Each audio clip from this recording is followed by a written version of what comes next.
नमः शिवाय।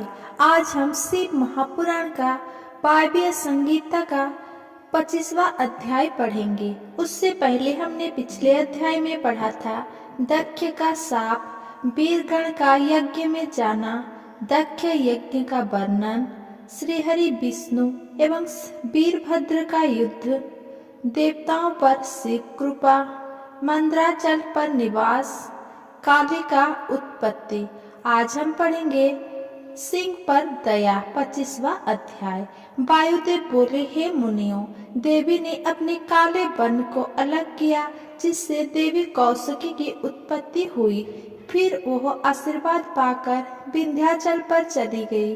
तब देवी ने ब्रह्मा जी से कहा, हे ब्रह्मा जी, ये सिंह मेरा परम भक्त है।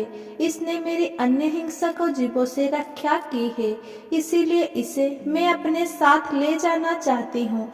कृपा कर मुझे आज्ञा प्रदान करे। देवी की बात सुनकर ब्रह्मा जी बोले, देवी, मुझे तो ये कोई कपटी दैत्य लगता है जो सबको धोखा देने के लिए रूप बदल कर आया है, इसीलिए आप इसे यहीं छोड़ दीजिए। ब्रह्मा जी के वचन सुनकर देवी गौरी बोली, हे ब्रह्मा जी, ये सिंह मेरी शरण में आया है और मेरी सेवा में दिन रात लगा रहता है, इसीलिए मैं इसे ऐसे नहीं छोड़ सकती। ब्रह्मा जी बोले, देवी, यदि यह आपका परम भक्त है तो ये अवश्य ही निष्पाप होगा। आप जैसा उचित समझे करे। ये कहकर ब्रह्मा जी अंतर्ध्यान हो गए और देवी अपने सिंह पर सवार होकर भगवान शिव के पास वापस लौट आए। 26वां अध्याय गौरी मिलाप। वायुदेव बोले, हे ऋषियों, देवी ने वहां पहुंचकर भगवान शिव के चरणों की वंदना की। उन्हें इस प्रकार सामने पाकर शिव जी बहुत प्रसन्न हुए और उन्होंने देवी को हृदय से लगा लिया। तब शिव जी बोले, हे प्राणेश्वरी, आपका और मेरा प्रेम साधारण नहीं है। हमें एक दूसरे से विद्वेष नहीं रखना चाहिए, क्योंकि हम ही जगत के कारण और आधार है। हमें कभी भी अलग नहीं होना चाहिए। देवी, मुझे आपका रूप बहुत प्रिय है। आपके काले या गौरवन से कुछ नहीं होता, क्योंकि मैं आपसे आत्मिक प्रेम करता हूँ। अपने स्वामी भगवान शिव के ये वचन सुनकर देवी बोली, हे देवादिदेव, आपकी कृपा से मैंने अपने श्याम वर्ण से देवी कौशिकी को उत्पन्न किया, जिसने अपने बल और पराक्रम से शुंभ और निशुंभ नामक महादैत्यों का संहार किया है। उसकी आराधना से मनुष्य को तुरंत फल की प्राप्ति होगी तथा देवता भी उसकी पूजा किया करेंगे। भगवान, मेरी तपस्या में सिंह ने मेरी रक्षा की, जिसे मैं साथ लाई हूँ और उसे अपना द्वारपाल बनाना चाहती हूँ।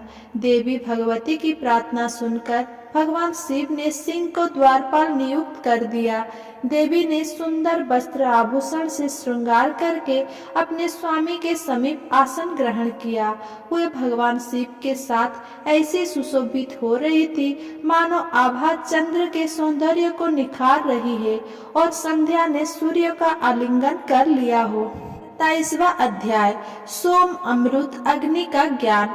वायुदेव बोले, हे ऋषिगण, भगवान शिव का रूप तेज युक्त होने के कारण अग्नि समान है और देवी गौरी का रूप शांत अमृत के समान चंद्र रूप है। शांतमय इस तेज में अमृत ही अमृत है। ये विद्या एवं फल रस सभी प्राणियों में विद्यमान है। सूर्य रूप और अग्नि रूप के कारण तेज दो प्रकार का होता है। जल रूप और सम रूप के कारण रसवृत्ति दो प्रकार की होती है। विद्युत रूप वाला तेज है और मधुरता रस है। तेज और रस सभी चराचर जीवों में होता है। अमृत की उत्पत्ति अग्नि से होती है, इसीलिए सुख की कामना के लिए अग्नि में अमृत की आहुति दी जाती है। हवि के लिए अन्न होता है और अन्न बुद्धि के लिए वर्षा होती है, तभी हवि वृत्ति देने वाली कही जाती है। अग्नि तथा अमृत संसार को धारण किए हैं। अग्नि जलकर सोमरूपी अमृत तक पहुंचाती है, इसीलिए कालाग्नि नीचे जलाई जाती है और ऊपर से शक्ति सोममय अमृत टपकाती है। संसार के नीचे शक्ति है और ऊपर सदाशिव विद्यमान है। ये दोनों ही संसार को चलाने वाले हैं। एक बार इसी अग्नि ने संसार को जलाकर भस्म कर दिया था, इसीलिए यह भस्म अग्नि वीर्य कहलाई। इस भस्म में अग्नि मंत्र बोलकर स्नान करने वाला मनुष्य सांसारिक बंधनों से शीघ्र ही मुक्त हो जाता है। 28वां अध्याय 6 मार्ग का वर्णन।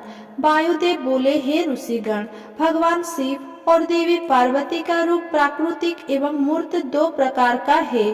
स्थूल चिंता रहित और सूक्ष्म चिंता सहित है।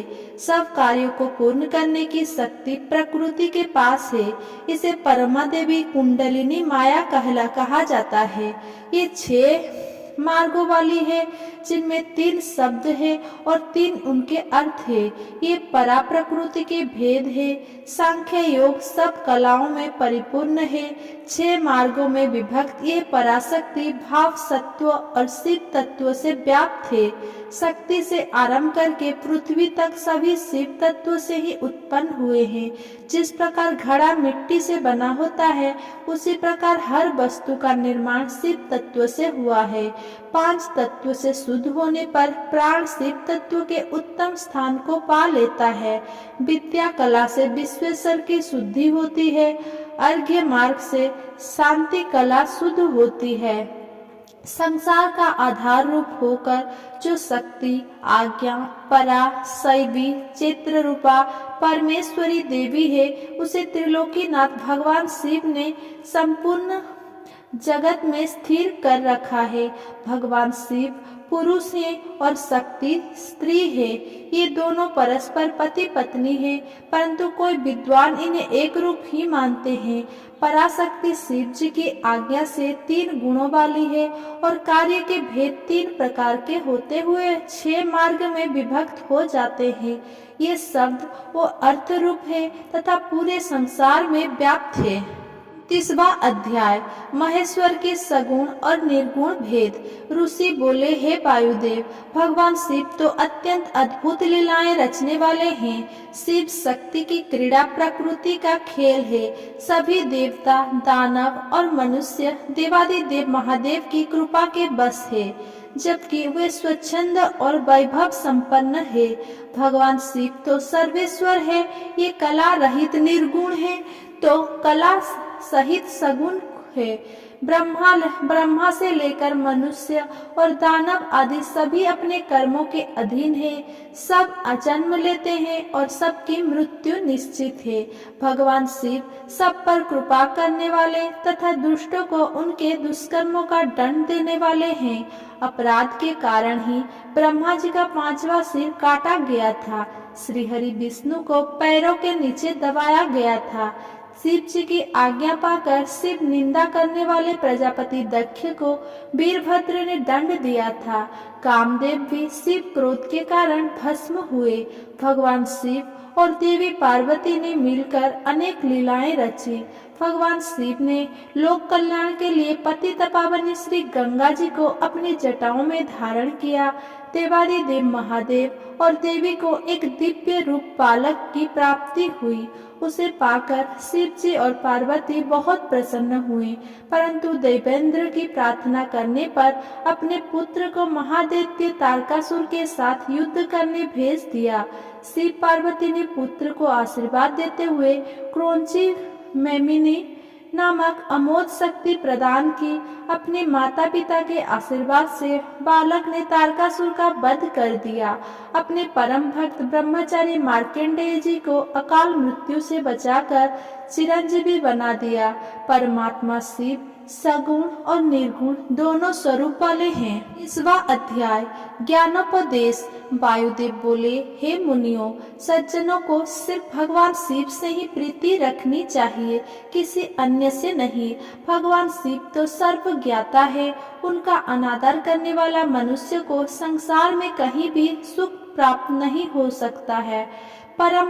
हम परमात्मा की साकार और निराकार मूर्ति दोनों की आराधना करते हैं, परंतु निराकार मूर्ति का ध्यान नहीं किया जा सकता। इसीलिए शिव मूर्ति उसका साकार शिव रूप है। साधना के द्वारा ही ईश्वर का साक्षात्कार होता है। मूर्ति का चेतन रूप परमात्मा है, जो अगाध श्रद्धा भाव से प्रसन्न होकर दर्शन देने वाला है। आत्मा को सांसारिक मोह माया से शिव तत्व ही मुक्त कराता है। सुख दुख तो कर्मों का फल है। ज्ञान द्वारा ही इंद्रियों का निग्रह होता है तथा भक्ति द्वारा सिद्धि प्राप्त होती है। आराधना साहस में बुद्धि करती है। ईश्वर की इच्छा को सर्वोच्च माना गया है और सभी को उसी मार्ग का अनुसरण करना चाहिए। श्रेष्ठ कार्य करना हमारा कर्तव्य है। हमें अपने आराध्य का सदा पूजन करना चाहिए। त्रिलोकीनाथ कल्याणकारी भगवान शिव के संयोग से आत्मा शुद्ध हो जाती है। अज्ञानी भगवान शिव की भक्ति करके अपनी आत्मा के अंधकार को दूर करते हैं। भगवान शिव की प्रेम रूपी लौ मनुष्य को शिव रूप कर देती है। क्षमा, चतुरता, मित्रता के संयोग से मानसिक वृत्तिगण और दोषों का कारण होती है। संसार से मुक्ति की कामना करने वाले अनुग्रह को अपनाते हैं। भगवान शिव अपने भक्तों पर सदा कृपा करते हैं। वे अपने भक्तों का सभी कामनाओं को पूरा करते हैं। जीव इस संसार में परतंत्र होकर अनेक दुखों को भोगता है, परंतु शिव जी की कृपा से ही वो स्वतंत्र हो जाता है। जीवात्मा तो अजर अमर है। सुकर्म और कुकर्म दो प्रकार के कार्य है जो जीवन को श्रेष्ठ या निकृष्ट बनाते हैं। माया मोह में फंसकर प्राणी हिरण की तरह इधर उधर भटकता रहता है। शरीर में सबसे ऊपर परमात्मा, मध्य में अंतरात्मा और अधोभाग में आत्मा का निवास होता है। इसी प्रकार भगवान शिव सबसे ऊपर, मध्य में ब्रह्मा और नीचे श्रीहरि विष्णु का निवास है। भगवान शिव को अंतरात्मा भी माना जाता है क्योंकि वे सर्वत्र विद्यमान है। अच्छे कर्मों द्वारा उच्च योनि तथा बुरे कर्म द्वारा निम्न योनि की प्राप्ति होती है। सत्व, रजो तथा तमो गुण त्रिगुणात्मक योनि प्रदान करने वाले हैं। देवादिदेव महादेव जी समस्त गुणों के स्वामी, सगुण निर्गुण मूर्ति और सच्चिदानंद रूप है। वे पूरे ब्रह्मांड में व्याप्त है। मनुष्य तो सदा माया से घिरा रहता है। परमेश्वर शिव की कृपा ही उसे आवागमन के इस चक्र से मुक्ति दिलाती है। उनके नमोच्चारण से सब दुखों से मुक्ति मिल जाती है। सब दुखों का नाश हो जाता है। माया से दूर होकर वह शिव कृपा को पा लेता है।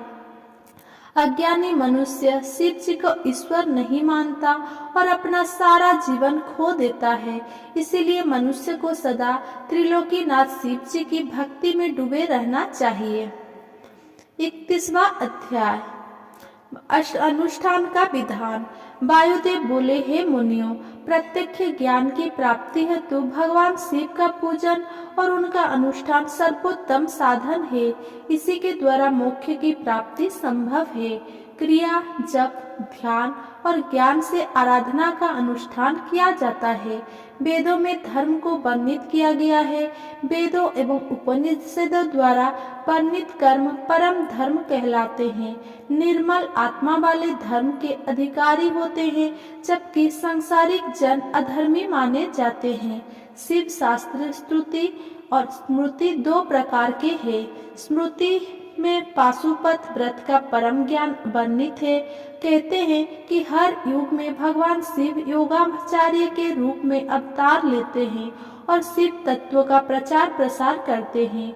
रुद्र, दधीचि, अगस्त्य और उपमन्यु नामक महर्षि पशुपति व्रत की संहिता के प्रचारक है। इसके अनुष्ठान से शिव जी का साक्षात्कार होता है। शिव महेश्वर, रुद्र पितामह, विष्णु संसार वैद्य, सर्वज्ञ एवं परमात्मा, ये 8 परम कल्याणकारी कारक है। शिव तत्व का परम ज्ञान रखने वाले ज्ञानी और विद्वान पुरुष कहते हैं कि संपूर्ण मंगलमय गुणों के आधार वो सबके स्वामी सदाशिव कहलाते हैं। प्रकृति और पुरुष इनके अधीन हैं। वे दुखों और दुखों के कारणों का नाश करने वाले हैं। भव रोग को दूर करने हेतु औषधि प्रदान करने वाले संसार के वैद्य भगवान शिव ही है। उन्हें संसार की हर अवस्था का ज्ञान है, इसीलिए सर्वज्ञ कहलाते हैं। भगवान शिव के 8 नाम है, जिनकी निवृत्ति का कलात्मक ग्रंथि विभेदन करके गुणों के अनुसार आवृत्ति करे। हृदय, कंठ, तालु, भ्रुकुटिया के बीच ब्रह्मरंध्र के साथ 8 रूपों की पूरी को छेद कर सुषुम्ना नाड़ी द्वारा आत्मा का लय करके अपने वचन का संहार करे। उसे शक्ति रूपी अमृत से सींच कर भगवान शिव के चरणों का ध्यान करे। नाभि के मध्य में शिव जी के 8 नाम धारण करे। वो 8 आहुतियां दे, फिर पूर्णाहुति देकर प्रणाम कर 8 फूल चढ़ाएं, फिर अपनी आत्मा शिव जी को समर्पित करें। इस क्रिया द्वारा परम ज्ञान की प्राप्ति होती है। अगर मेरा ये वीडियो आपको पसंद आया हो तो मेरा वीडियो को लाइक, कमेंट, शेयर करें एंड मेरा चैनल को सब्सक्राइब करें। धन्यवाद।